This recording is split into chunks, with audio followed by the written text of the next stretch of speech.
ayan mga kachan, so natapos na po yung pag-interview natin kay Ma'am Eva. So punta na po tayo dun sa ating pangalawang customers. Tara mga kachan, samahan niyo ulit ako. So ayan nga po mga kachan, so nandito naman po tayo sa lugar ng Tondo. So ito po yung pangalawa po natin na client po or pangalawa natin na pinagaling po ng ating truso. Tara, samahan niyo po ako para po matanong natin siya kung paano po siya pinagaling ng ating truso. Ayan po sir, good afternoon po ulit. No? So ako po pala sir si Miss Janet, ang distributor ng ating truso.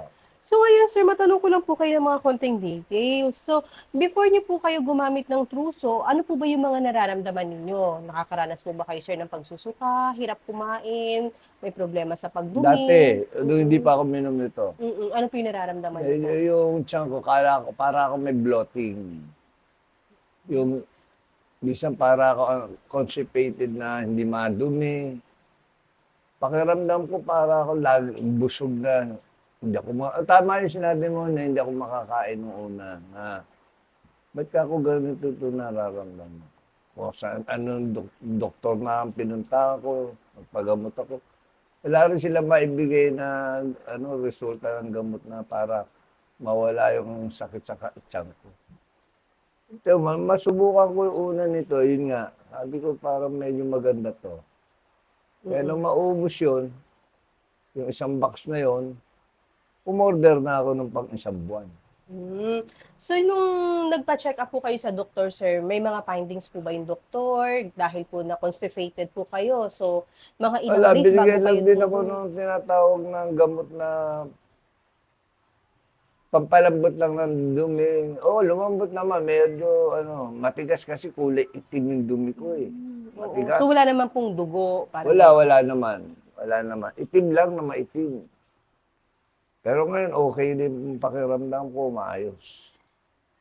Dahil nga dito sa Turoso. So, sa loob po ng ilang araw kayo, sir, bago po naramdaman nyo na talagang umokay na yung pakiramdam nyo? Ito, dito na. Mga ilang araw po kayong nagtitik? Nag-umiinom ng truso nung naramdaman niyo po na talagang guminhawa yung pakiramdam ninyo? Itong isang kinsenas na to, inaubos ko yung kalahati nito, kinsenas. Yung bumuti na yung pakiramdam ko, parang na-normal na. Nakakadumi na po kayo ng normal din. Wow. Na maayos na. Opo. Nakakakain na rin po kayo ng mabuti. Ano po? Kaso nga lang, talagang hindi ako kumakain ng mga matitigas na bagay na pinagbawal sa akin yun eh. Yung katulad ng mga mamantika, karne ng baboy, baka, yan, bawal sa akin. So, kumusta sir? Di ba nabanggit niyo po na nagtitinda po kayo sa Baklaran? So, nung hindi pa kayo umiinom ng truso, nakakapaghanap buhay po ba kayo dati? Oo naman. Tinitiis ko yan. Kasi kailangan ko kumita eh. Paano ako mabubuhay? Importante sa akin na may material na bagay ako na panggastos ko. Kung hindi ko namang titiisin yan, ito nga truso, kaya ako nakakabili nito eh.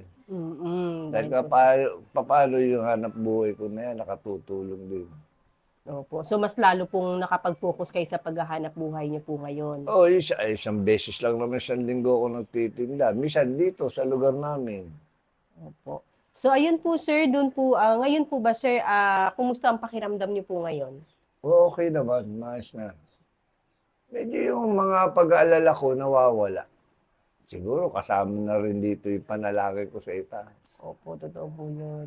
Kasi yan na nagbibigay sa akin ng lakas ng loob ng itaas eh. Maitatanong ko ang masasabi ko, siguro kasama na nga yun dahil doon sa religion ko na pinasukan na yung tinatawag na saksi ako ng Jehovah. So Christian po kayo? Christian. Isa na yan siguro, nakagawa sa akin ng kabutihan yung pananalangin. Kaya ang alaga ko pagka nananalangin ako, pinagdadasal ko, sana itong binili kong to, makagaling sa akin. Nabas-basa mukha ko. Totoo po yun, sir. Opo, kasi po, kumbaga yung mga gamot is instrumento lang po yan eh. Pero pag sinamahan po talaga natin ng pagdarasal, talaga andyan po talaga yung pag-guide sa atin ni Lord. Yun. Opo. Isa yan sa nakabigay sa akin ng ginawa sa katawan.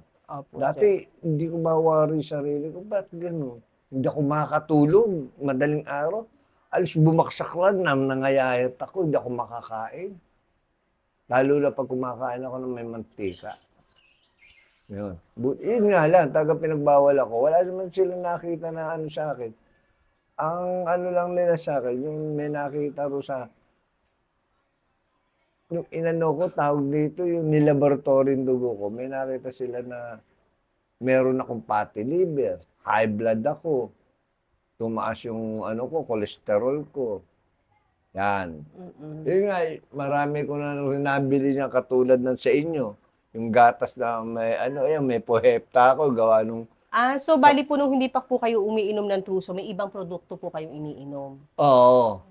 Yun nga yung sa fatty liver. Ayun, no. May ano ako, sakit ako sa atay daw. Eh ngayon, maayos na rin. Dahil meron akong gamot na. Dalawa yan, yung galing sa doktor na yung tabletas. At saka yun, yung gatas na yun. Opo. Ayun, So, napanood ko lang yung kay Willie Ong din. mm. So ayun po sir, so yun din po, ni-remind din po namin din, lalo din po sa mga nanonood.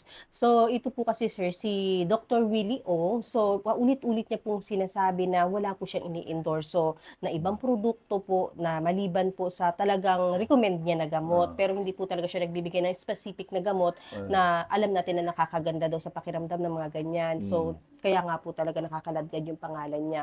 Pero talaga pong hindi po siya nag-i-endorse ng kung ano-ano mga produkto po. So yun po sir, dahil din po dun sa mga nabanggit ninyo na may fatty liver po kayo sir, ang cause lang din po ng pagkakaroon natin ng fatty liver, pagiging constipated, at kung ano pa po yung nararamdaman natin is dahil lang po ng acid natin.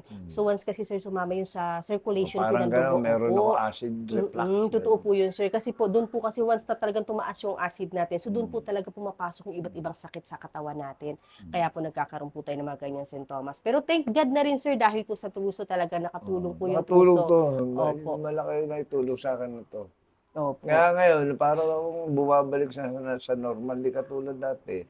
Bagay, nung minom pa rin ako nito nung una na parang hindi ako kumbinsido rito eh. Sabi ko parang ayaw pa rin. Pero sige, tinuloy ko, tuloy. Nung maramdaman ko na ba tumatagal, sabi 7 days lang, medyo makakaramdam ako ng ginawang konti. Medyo dumating yung panahon na guminawa.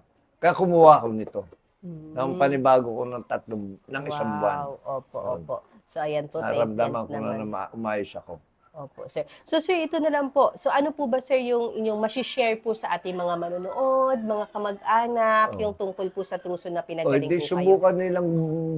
subukan nilang bumili nito para maalaman nila pagka sila may nararamdaman sakit sa sikmura na hindi sila natutunawan. Ito pinakamabisang gamot na makapagpapatanggal ng sakit ng tiyan nila. Lulusawin yung kanilang mga kinakain. Yung madali silang makakadumi. Nakakadumi naman ng normal. Yun ang nagpagaling sa akin. Wow, opo. So, ayun po, sir. So, maraming salamat po, sir. Sa magandang feedback po talaga na pinagaling po kayo ng ating produktong Truso. So, thank you so much po, Sir Thank you rin, Anthony. no. Thank you po. Kaya tiwala na ako dito. Ang masasabi ko po sa aking kapwa, subukan po ninyo itong Truso na to na gamitin kapag kayo may nararamdaman sa sikmura o hindi kayo nalulusawan, may bloating kayo, kung mga acid reflux, ito pinakamabisa, itong herbal na to. Talagang tanggal ang sakit na mararamdaman nyo rito. Hindi naman talaga nyo nararamdaman yung sakit na ano, pero nasa loob siya. Hindi nga lang sobra, pero pag nakainom ko nito, wala na yan. Siguro sa loob lang ng mga 10 days, tanggalin yung nararamdaman mo sakit.